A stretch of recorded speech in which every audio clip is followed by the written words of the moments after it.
વ્રત કે ઉપવાસમાં ખવાય તેવો ચાસણીવાળો મુરબ્બો બનાવ્યો છે. ચાલો રેસીપી જોઈએ. રાજાપુરી કેરીને છોલી અને છીણી લીધું છે. છીણ 350 ગ્રામ છે. તેને પાણીમાં ઉકાળી લેવાનું છે. 80% જેટલું બફાય ત્યાં સુધી થવા દેવાનું છે. પછી એક કાણાવાળા ચારણામાં નિતારી લેવાનું છે. મારા ઘરમાં બનતા અથાણાની રીત હું તમારી સાથે શેર કરું છું.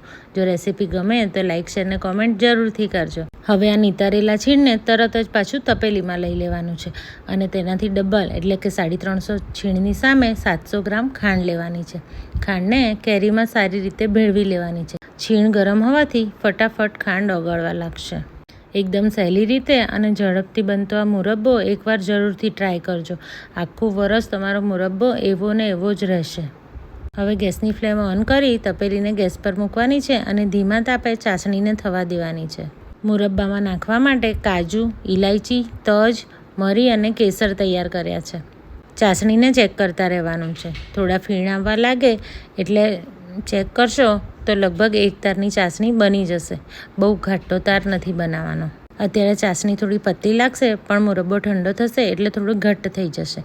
મેં કાજુને ઘીમાં થોડા ફ્રાય કરીને નાખ્યા છે. તમે કાચા પણ એડ કરી શકો. તજ, ઇલાયચી, મરી, કેસર પણ એડ કરી દો તો તૈયાર છે રસાદાર મુરબ્બો. Thank you.